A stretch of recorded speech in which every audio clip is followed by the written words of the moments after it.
Hello, I'm Mariana Danilovich with Ultra Live TV, and here we are at Digital Hollywood Spring in Santa Monica, California, interviewing Patrick Hayes with CSMG,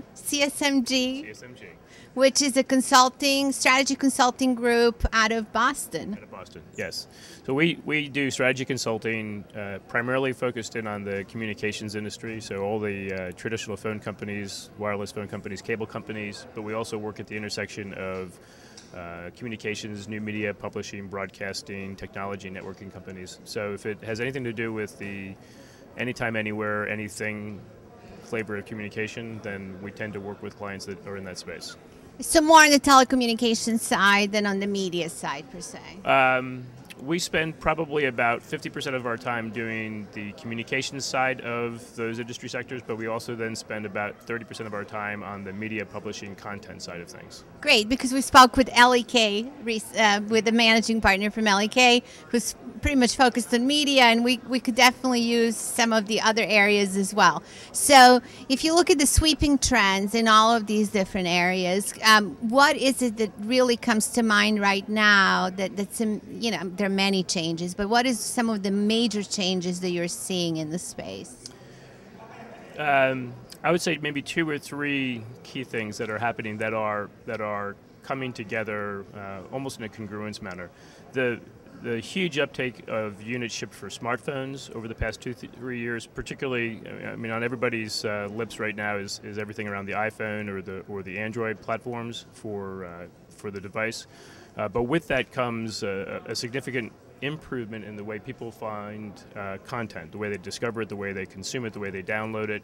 And then that creates an interesting and very compelling user experience. So between the device and on all the content out there, you get brands and publishers and everybody else who are actually having a huge uptake in what they can put out for people.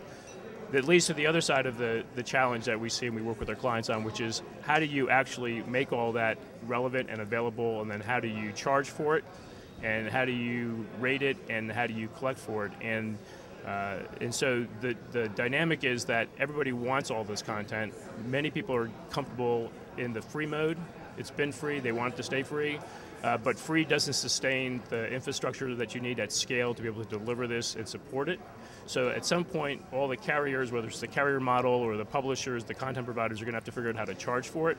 And so there's a lot of new monetization schemes and business models that are coming about that are really probably over time going to change the way the industry works. It's going to change the way that consumers interact with their provider, whether it's a content provider or phone company or whoever.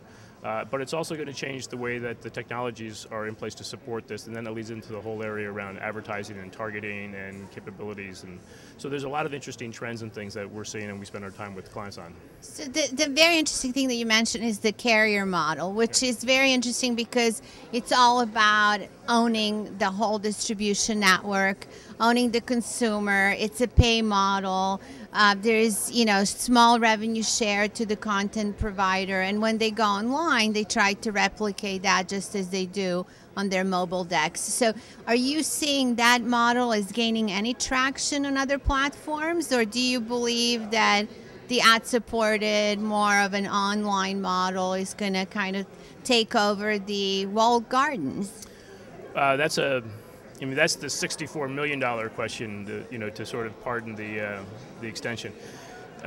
Clearly, in the last few years, the walled garden, the WAP deck for carriers has been challenged, and there's a dozen or so major control points that we continue to look at and analyze around the carrier model.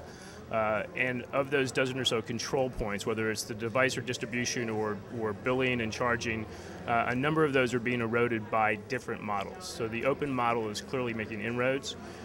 In the last 2 or 3 years, there's been a significant shift from the on-deck to the off-deck world in terms of content discovery and consumption.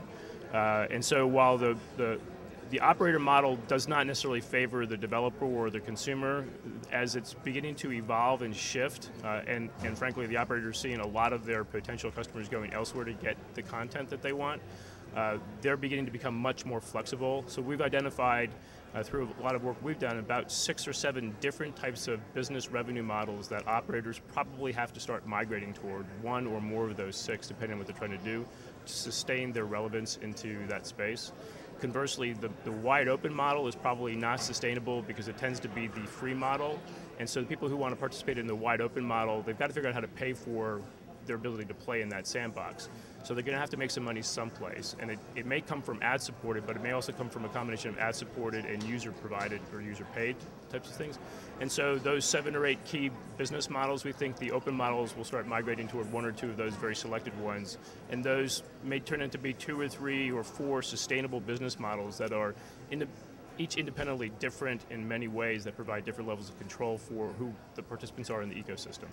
So, for example, AOL having to, in essence, divest of the subscription model is having trouble. It's 4th quarter in a row. Yep. And the analysts are worried about it being in the market.